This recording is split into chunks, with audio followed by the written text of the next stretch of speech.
Welcome to HFY Stories. Please subscribe to the channel. Your one click means the world to me. The proximity alarm woke before Vex did, a soft chime that meant something large had entered sensor range. He rolled off the bunk and hit the display cold. 17 contacts, Hegemony battle cruisers, Federation diplomatic hulls, Empire dreadnoughts, all of them holding the same heading, the same spacing, the same velocity, as if a single hand were flying all three fleets at once. He would spend the rest of his career trying to explain, to superiors who hadn't been there, how a formation of ships could make his exoskeleton crack. 3 days earlier, none of this had seemed possible. The council had convened at an hour that meant catastrophe, and High Counselor Urex's four mouths had delivered the news in perfect, dreadful unison. A single human operative, designation Special Forces, had entered a contested stretch of the Outer Rim. Vex had laughed, a series of clicking chirps he immediately regretted because 46 delegates turned to stare, and because he was the only one in the chamber who thought fearing one human on a planet holding 8 billion of them was funny. The footage changed his mind. Three armies had been grinding each other into the dirt over mineral rights when a woman walked out into the open ground between them. No armor worth mentioning, hair tied back, the kind of face that wouldn't hold in memory except for the eyes, which did something to the part of Vex's brain that flagged predators. A Korath commander, a man with 2 decades of confirmed kills to his name, lowered his rifle just to yell at her to get off the field before she died. "I'm not worried about that," she said, and her voice carried the particular calm of someone discussing a lunch order. "I'm worried about the incident report. You do not want to be a line item in a human after-action review." He raised the weapon again to test her. She didn't step back. "Go ahead," she said, "but I should mention my ship's already transmitting this to 2 commands and an ethics office. Last operator who got shot at, it took 6 panels and half a year to close the file. We've been trying to shorten that timeline. You'd be helping us test it." The rifle came down. Vex watched a war end, not with a treaty, not with a surrender, but with 3 separate militaries deciding, independently and within the same 10 minutes, that continuing to fight was administratively unwise. By the following morning, she had all 3 sides sharing meals from a field kitchen that somehow fed carbon, silicon, and ammonia-based biochemistries off the same 6 burners. By the following week, they were pouring foundations for a joint settlement. Urex lost track of her after that, which was how Vex ended up assigned to a stealth ship called the Whisper of Regret, parked outside a political demilitarized zone 2 centuries in the making, watching 17 warships approach it in lockstep. "Define problem," Captain Nexus said over the comm when he reported the formation. "They're using identical communication protocols, human-manufactured, 3 separate command doctrines, synchronized." He kept his voice level through sheer effort. "She got here first." He patched into the station's open channel in time to hear her request docking clearance for what she called a diplomatic convoy, and to hear the controller point out that 17 warships did not typically qualify.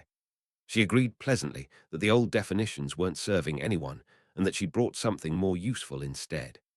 Then she put an admiral, an ambassador, and a lord commander on the line, one after another, each vouching for a plan none of them should have agreed to sign. For the next 2 days, Vex told himself the situation was contained. He logged the docking. He logged the meetings. He logged the strange, careful optimism in the voices of men who had spent careers speaking to each other only through intermediaries and veiled threats. It read, on the surface, like a functional negotiation. It was the calm before he understood what she was actually building. The recording of what happened in the station's conference hall on the 3rd day became required listening for every council analyst within the month. Vex listened to it live, and it was worse that way. She didn't argue anyone into anything. She built a bridge out of what each side already wanted and walked them across it. To the admiral, worried about operational security, she offered layered clearance instead of blanket exposure. To the ambassador, worried about cultural erasure, she offered exchange programs instead of assimilation. To the Lord Commander, who heard cooperation as a synonym for weakness. She pointed out that 3 allied fleets looked like far less of an invitation to any fourth power thinking of testing them. There is one complication, the Admiral said, near the end of it. Existing treaties would require substantial revision. Already drafted, she said, and Vex heard the shuffle of physical documents, actual paper, arriving on a table 3 parties hadn't expected to need it at. We can finalize language during the transition. Nobody in that room, and nobody listening from a stealth ship outside it, had realized until that second that she'd walked in with the treaty already written. Not a proposal, not a framework. The thing itself, ready to be signed, because she'd known before she arrived that they'd say yes. What she proposed wasn't a fix to the buffer zone. It was the end of it. Shared research stations. Rotating administration, so no single power ever held a post long enough to call it theirs. Mixed crew defense. A school where officers from all 3 powers would train side by side until us and them stopped being the reflex. She wasn't managing the 2-century Cold War anymore. She was making the concept of neutrality unnecessary. 18 months to full implementation, she told them when someone asked for a timeline. Faster if the paperwork behaves, and if it doesn't. A pause. Vex could hear the shrug in. We fix that too. That's the job. The vote, when it came, wasn't close.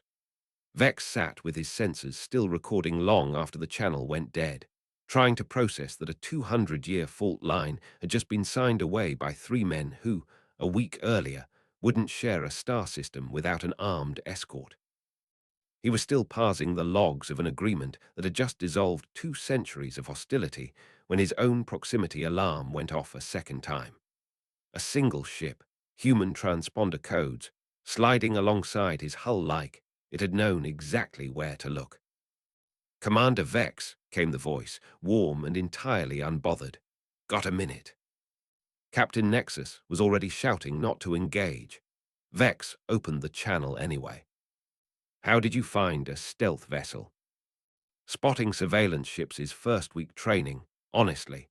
Also, the Council always sends someone when things get interesting. Figured you'd want the details first-hand instead of second-hand." He asked her because someone had to, what she thought she'd actually done. Nothing complicated. Everyone was burning resources maintaining a wall nobody wanted anymore. Once they said what they actually needed instead of what they were afraid to lose, the rest was logistics. She mentioned, in the same breath, that there were labor disputes in the mining consortium she still wanted to look at, and something in the core worlds about colonial claims that sounded promising.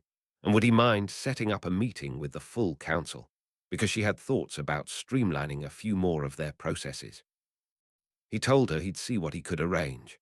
She thanked him like he'd done her a genuine favor, and her ship peeled off toward the jump point, gone before his sensors finished recalibrating from her passing.